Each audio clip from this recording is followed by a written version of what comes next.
Friends, मैं doctor Shefali Agarwal अपने इस वीडियो में आपको superficial fungal infections of the skin के बारे में बताऊंगी।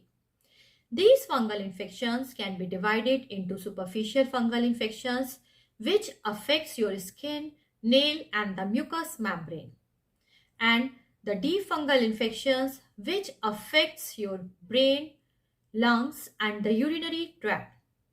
Now, these superficial fungal infections can be further divided into dermatophytes, pityriasis versicolor, and the candida.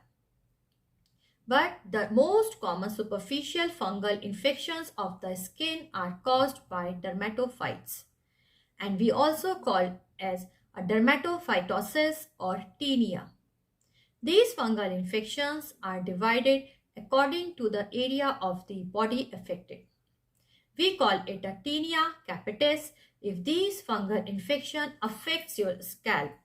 We call it a Tinea Corporis if these fungal infection affects your trunk, legs or the arm. We call it a Tinea Corporis if these fungal infection affects your groin region. We call it a Tinea Unguam if these fungal infection affects your toenail, and it is also called as onychomycosis. And if these dermatophytes affects your feet or the soles, we call it a Tinea Pedis or the athlete's foot. Now, what are the causes of these fungal infections? These fungal infections are mostly caused by the humidity because fungus needs a warm and a moist environment to grow. The peoples who are working in a warm and a moist environment, or if the moisture is there, or walking barefoot near the swimming pools, gyms, locker rooms, increases your chances of getting these fungal infections. Second is poor blood circulation. Poor blood circulation disrupts your body's ability to defend itself against any infection, which can be bacteria, viruses or fungi. So the people who are suffering from diabetes, peripheral arterial disease or thrombosis are at increased risk of getting these fungal infection.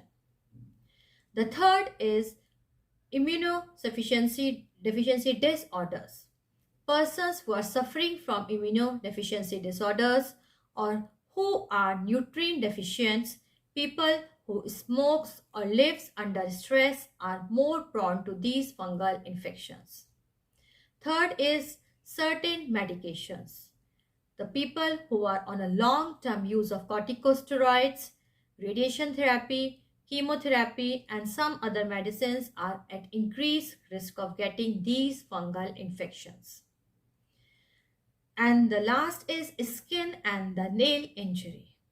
It is always advisable to wash your wounds thoroughly and cover them in a sterile bandage because even a small fungus can get into your skin and affects the deeper tissues.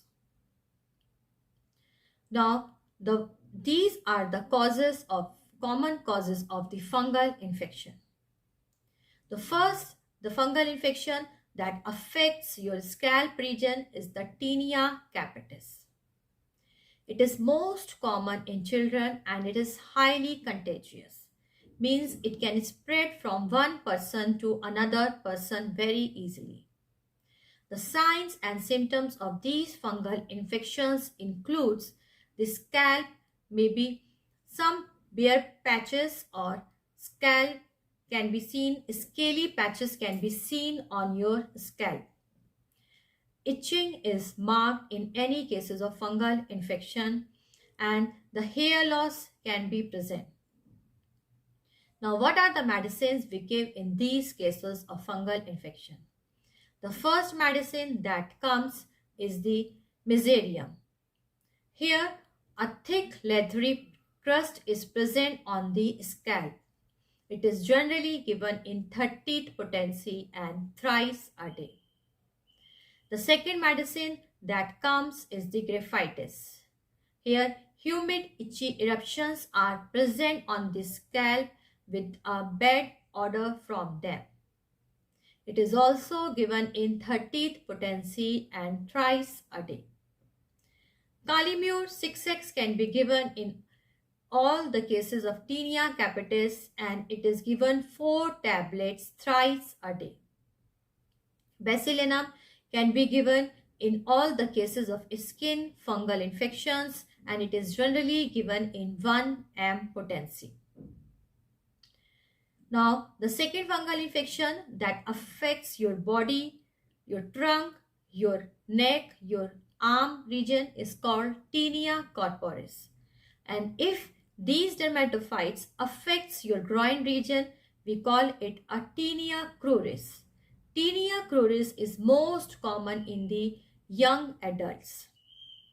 These both can be present as a ringworm shaped lesions and we also call them as a ringworm.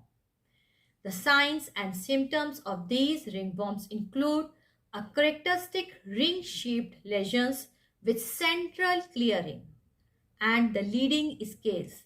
These scales, you can scratch it from the scales. Now, papules or pustules can be present at the periphery of these lesions and itchiness is marked. Now, what are the medicines we give in these cases? The first medicine that comes is the Sepia. Sepia is generally given in 30th potency and thrice a day. Here, the characteristic ring-shaped lesion is present and the recurrence of these lesions in every spring season. The second medicine that comes is the Tellurium. Here, these ring-shaped lesions combine together and crowd over each other. It is also given in 30th potency and thrice a day. Calimure 6x can be given in these cases 4 tablets thrice a day. And Basilinum again can be given in all the cases of skin infection. It is given in 1 m potency.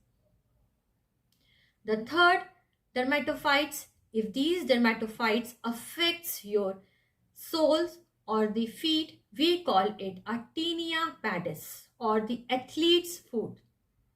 It is generally more common in those people who walk barefoot near the swimming pools, gyms, locker rooms. These fungal infections can be present as a itchiness or the inflamed skin between the toes. Between the toes, a peeling or a cracked skin is present or sometimes it may be inflamed. Now, these sometimes can spread to the sides of the foot. Itchiness is marked. In these type of fungal infections, we advise the patients to keep their feet dry. Now, what are the medicines we give in these types of the fungal infection, Tinea Pedis or the athlete's foot? The first medicine that comes is the Baryta Carb. Here, excessive itching is present on the soles along with a burning sensation. The second medicine that can be given, it is Baryta Carb is given in 30th potency thrice a day and the second medicine can be of Silicea. Here, the patient is very chilly and always wants a warm clothing. Excessive perspiration is present on the soles. That if these dermatophytes affects your toenail, we call it a Tinea unguam or the onychomycosis. So these onychomycosis or Tinea unguam is common in older adults or the people who are suffering from diabetes, peripheral vascular diseases or psoriasis.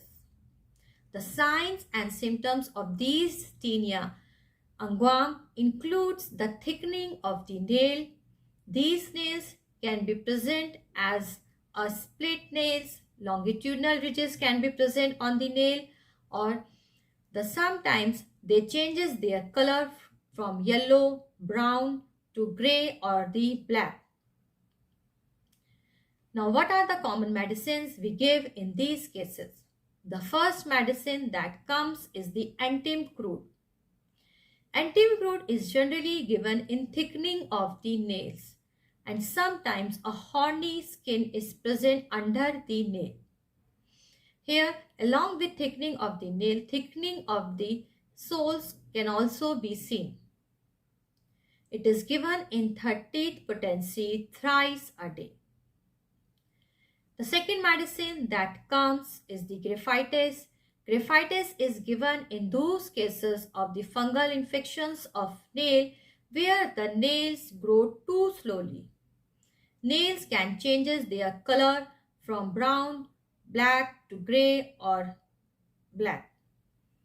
Now, these Graphites medicine can be given in 30th potency and thrice a day. The third medicine that can be given in these cases of fungal infections is the Fluoric Acid. Here, the nails grow too fast. Sometimes a split nail can be seen or a longitudinal ridges can be seen on the nail. It is also given in 30th potency and thrice a day. So these are the common medicines we give in the cases of the fungal infection. Now, how can we prevent from these fungal infections? So the fungal infections can be prevented by always wear shoes when you walk near the swimming pool, gyms, locker rooms. Always wipe your equipments, gym equipments before or after using it. Always wear a breathable fabric like cotton. Do not touch other person's towels or other personal care products. Always wash your hands after touching animals or other people's. Always keep your skin clean and dry, particularly the folds of the skin. So these are the simple measures that we can take to avoid the fungal infections. So please, if you like my video, please subscribe my channel. I'll be back with more videos on diseases and their homeopathic treatment.